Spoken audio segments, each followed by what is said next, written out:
Hi, this is Scott Garibay, and today I want to talk about Dungeons & Dragons 5th Edition, and I want to talk about questions and answers, questions we have as the Dungeons & Dragons community, and I want to talk about the answers that we're not going to get, and how, going forward, we used to live in a data world. We used to live in a world where data mattered, and I'm telling you this right now, so all I'm going to talk about is, I'm going to talk to you, the reason why I'm talking to you is how this impacts 5th Edition. The reality of this goes way beyond 5th edition, but I care about 5th edition the most, so and that's what this channel's about. That's why I'm going to talk about it. All right, so I listened to a podcast. I highly recommend this podcast to you. It's called Slate Political Gabfest. It's an hour a week. It's an hour and 15 minutes a week, and it's an incredible podcast. It's about politics, and it's got three people: Emily Bazelon, David Plotz, and John Dickerson. All of them have these, super robust, cool careers. But the podcast has, I'm not kidding, the podcast, which is like 15 years old now, outlives their jobs, outlives their spouses, right? Like, it's one of the most consistent things in their lives, right? And the reality is, the reason why I listen to it is it's three people who really like each other. They have a respect and a kindness toward one another, who are all brilliant, who are talking about American politics, right? And so David Plotz, he's like the catalyst of the group. He makes it so that, and I pay a lot of attention to these guys because they really, and by the way, I'm going to tell you right now, a ton of my commentary methods come from what I've learned by watching the guys and the girl on Slate Political Gabfest. Because one of the things they're like, hey, we can give you commentary, we can keep it calm, and we can keep it boring. But we say fun, outlandish, outrageous things. They do. And one of the things I think you just need to realize this, right? We live in a world where if you just read the copy, ain't nobody going to listen to you, right? Like, you want to bring truth. You want to bring relevancy. You want to bring importance. But you got to do it in a way where people are entertained and shocked and, outraged. And, like, it's the shape of the world now, right? Like, and it's hard and it's difficult, but, like, the reality is there's this global platform, and I don't want the only voices to be on there are the people who are saying, I think everybody should be in the mix. We need a lot of voices in here. We need diversity, right? I'm Native American and Basque.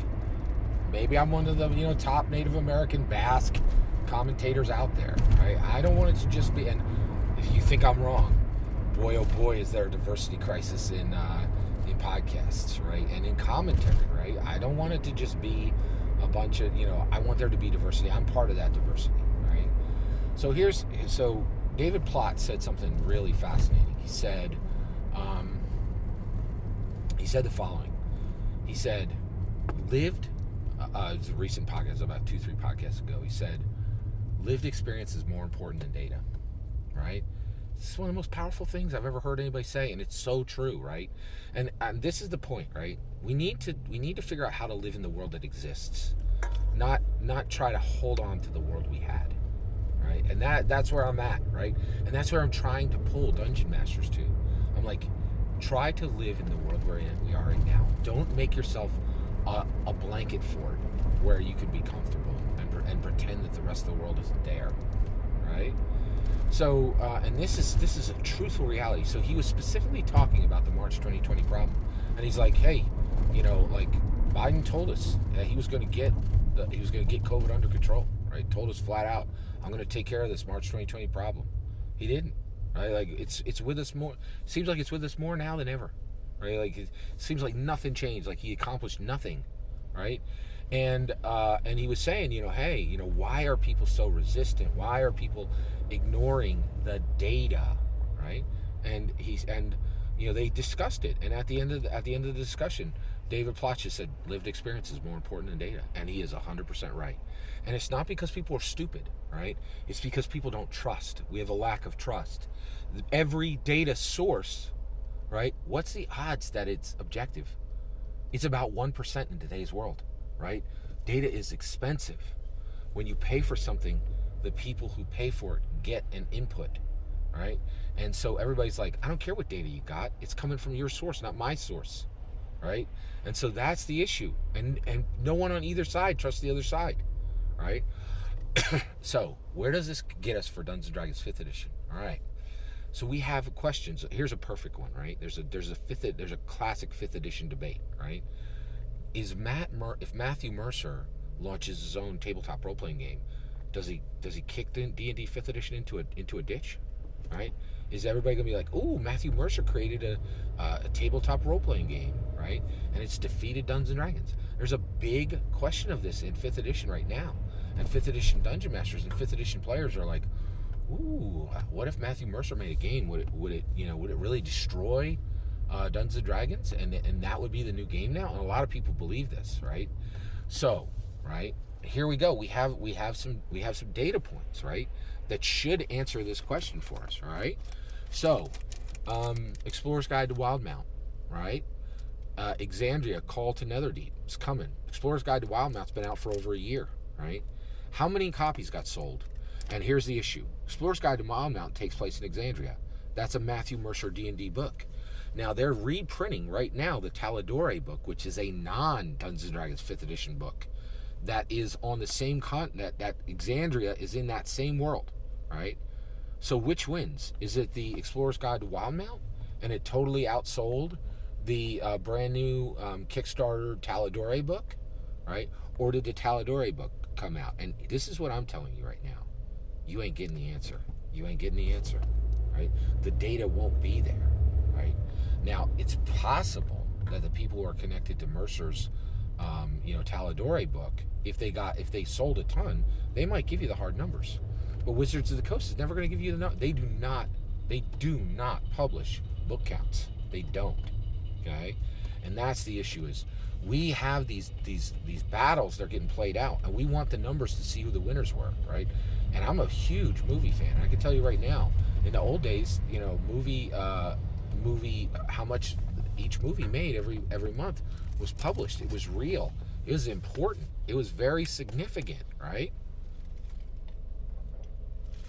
Excuse me. It was very significant. So basically, you have this situation where like, oh, I'd love to see, I'd love to know the answer. What's winning? Is Talidore non-5e book winning? Or is the 5e Explorer's Guide to Wildmount winning, right? You're never going to get these answers. So whenever you hear people saying, oh, where's your proof, right? All we have is patterns. We're in a pattern world now. We're not in a data world now, right? What do I mean by patterns, okay? So I keep telling you, I'm convinced crime is way down, right? Now, if you listen to the news right now, they're going to tell you that home invasions are up and that homicides are up and that crime is up, right? Well, what does that mean, right? There's no question. Crime in a lot of cities is way up in 2021 than it was in 2020. But is it up from 1997, right? And our numbers are half of that now, right? And so it's up from last year, but it doesn't mean it's up from where we were at the max point, right? And again, the news sources, they're not going to tell you the truth. They're just going to frighten you, right? That doesn't mean you don't listen to them, right? You build patterns, right? What is the pattern I've built, right? Well, one of the things I noticed a while ago is I do a lot of bicycling in Philadelphia, and I use 2 cell phones, and I would put one cell phone on my bike, and I would carry one on my hip, right?